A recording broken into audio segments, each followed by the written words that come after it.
नमस्कार. मोठी बातमी समोर येते आहे. सांगली महापालिका क्षेत्रातील नशाखोरीचे अड्डे उद्ध्वस्त, पण अवैध धंद्याचे अड्डे उद्ध्वस्त कोण करणार? काय आहे नेमके प्रकरण, पहा सविस्तर. सांगली महापालिका हद्दीतील पोलिसांकडून चौकातील नशाखोरी करणाऱ्यांवर बडगा उगारून नशाखोरांवर कारवाई करण्यात आली, पण पोलीस अवैध धंद्याविरोधात कारवाई का करत नाहीत? महापालिका शहरामध्ये मटका, ऑनलाईन कसिनो गेम, गांजा खुलेआम चालू आहे. मटका तर चौकात आकड्यांच्या मोठमोठ्या पाट्या खोक्यात लावून मटका चालू आहे. तसेच ऑनलाईन कसिनो गेमची दुकाने ही मोठ्या संख्येने आहेत.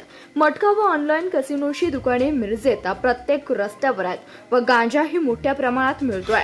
त्यामुळेच अनेकांचे संसार उद्ध्वस्त होत आहेत.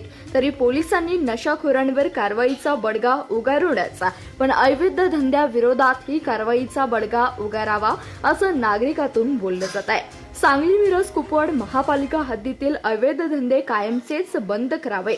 अवैध धंदे बंद झाल्यास नशाखोरही नाहीशी होतील असं नागरिकातून बोलले जात आहे. सांगली महापालिका क्षेत्रातील सीबीएस न्यूज अवैध धंद्याविरोधात काही भाग आपणास दाखवणार आहे. पुढील भागात मिरजेत ऑनलाईन कसिनोचे दुकाने किती आहेत व हप्ता कोण घेतो व किती, आपण पुढील भागात नागरिकातून दाखवणार आहोत. तर तोपर्यंत पाहत रहा सीबीएस न्यूज मराठी.